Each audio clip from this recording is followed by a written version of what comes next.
I really would like to produce less and less. Well, you've released an EP and an album in the last 2 years. Why an EP so shortly after the album? Well, that's a sort of convenience meets creativity. I'm releasing stuff myself, which, by the way, little by little, I'm realizing that's kind of the same boat everyone's going to be in.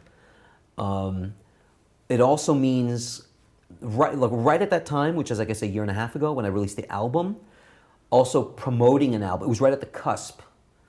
Promoting an album without a label was still pretty difficult about a year and a half ago. Now it's so common. It's easier. I kind of, this is what I felt. I felt I released the album. It's strictly kind of business, if you want to call it. I released the album, and it took for that machinery to go. This is what I started realizing. When I was self-releasing, you know how people talk about a release date? With me, there was no release date. It was release year or something. The whole thing of like, I'm releasing the record, because now people are like, people that are on labels, within a month, they know if the record did well or not.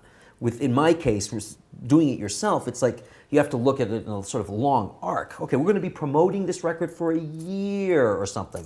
So I felt I was still promoting, and the record was already like a year old at that point, and so I felt like, oh, I needed new material. And honestly, I'm okay with that aspect of creativity, where you do things. I think there's so many different contexts that affect what you do creatively. Why not let it be that I need some material to do an EP? So actually, the EP, which I liked, I tried to do a fast approach, and I did it out of convenience. But I also was like, you know what? I think it's an opportunity to avoid the 10 years of working on material. Yeah. Let's avoid that and let's make it a year. That's kind of was my mentality. Or let's make it 6 months. So I kicked out 6 songs. And I took and with everyone involved, even Brian played on that one. It was like, you know what? I'm going to go bim bam. It's going to be a little more bim bam boom, which isn't my normal style, but it's funny how it's okay. It's good to have a policeman. The policeman was, I need to have an EP as a follow-up. Yeah. Fairly soon. That was the policeman, and that was good. So what are your plans now then? Are you focusing more on your own creative output, or are you going to produce more in the next few years? I really would like to produce less and less.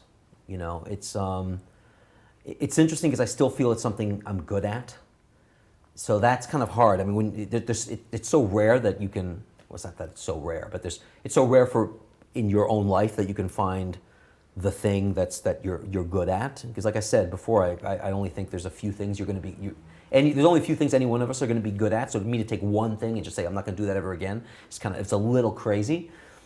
But on the other hand, like I said, for a few reasons, the excitement has sort of gone out of it.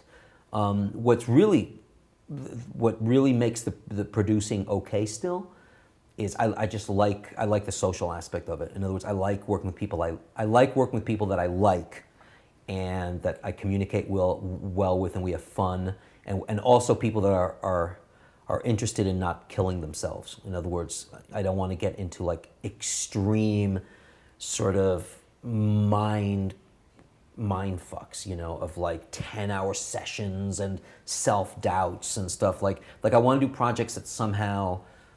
Not every project can be like this, because some people's personality is obsessive, but maybe I'll avoid those kinds of personalities, and I don't even diss people. I just try to find out what their working style is going to be, and if it's going to get crazy, it's be like, I hear you, brother, but it's not me.